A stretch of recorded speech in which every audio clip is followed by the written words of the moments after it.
रहमतुल्लाहि व बरकातुहू। हम कक्षा 8वीं की छात्राएं पाठ वारिस कौन पर एक नाटक प्रस्तुत करने वाली है। हमारे नाटक के किरदार: मैं राजा, मैं पहली बेटी, मैं दूसरी बेटी, मैं तीसरी बेटी, मैं चौथी बेटी, हम दोनों सिपाही। एक दिन राजा सोच रहे थे कि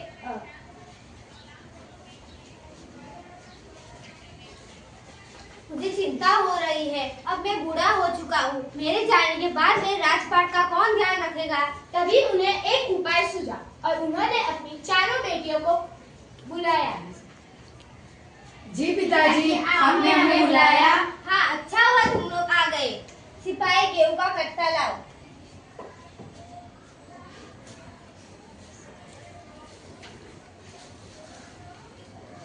मैं तुम लोग को 100 दाने गेहूं के दे रहा हूँ।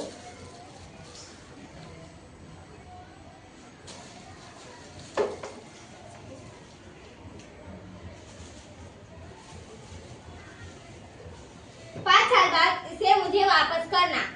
जी पिताजी। इतना सुनते ही चारों बेटियां अपने अपने कमरे में लौट गई। मैं समझी पिताजी कुछ अच्छा देंगे, पर भला ये तो गेहूं के दाने निकले। अब मैं इनका क्या करूं? एक काम करती हूँ, फेंक ही देती हूँ। जब पिताजी 5 साल बाद मांगेंगे, भंडार घर से लाके दे दूंगी। दूसरी बेटी: अरे मैंने सोचा पिताजी कुछ अच्छा देंगे। चलो ये गेहूं के दाने हैं, चलो मैं इसे चांदी की डिब्बे में रख देती हूँ।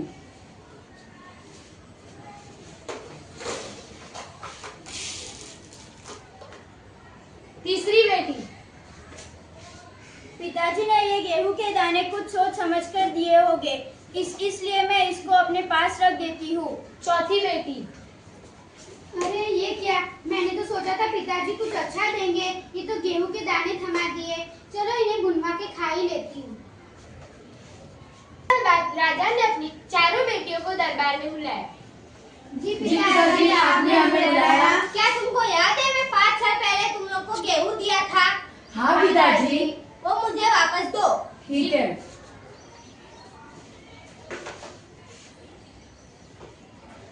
हीरो पिताजी, क्या सच में ये वही गेहूं है? जी पिताजी। सच बोलो। नहीं पिताजी, भंडार घर से लेके आई हूँ। क्या फायदा है, तो सड़ गए हैं। अरे पिताजी, वही दाने हैं जो आपने मुझे 5 साल पहले दिए थे। तुम्हारे गेहूं दो।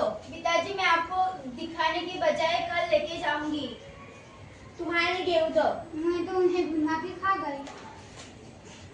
चारों बेटियों की बात सुनकर राजा को निराशा हुई और अब उन्हें तीसरी बेटी पर ही विश्वास था।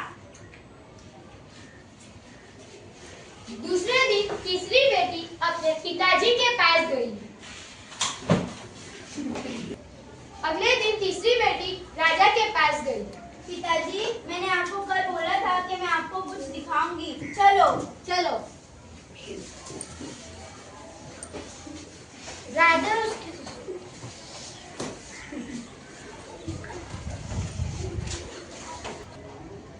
बेटा, तुम मुझे कहाँ लेके आए हो? पिताजी, 5 साल पहले जो आपने मुझे गेहूं के दाने दिए थे, उन्हें मैं बोकर लाखों लाख गेहूं के फसल बो दिए।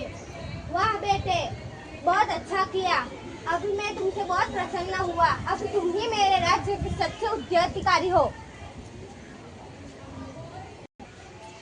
उम्मीद है आपको हमारा छोटा सा प्रयास पसंद आया होगा। इस पाठशाला में ये शिक्षा मिलती है, उत्तम फल प्राप्त करने के लिए समय और साधनों का सदुपयोग करना चाहिए। जो ऐसा करता है वो ही जीवन में सफलता पाता है।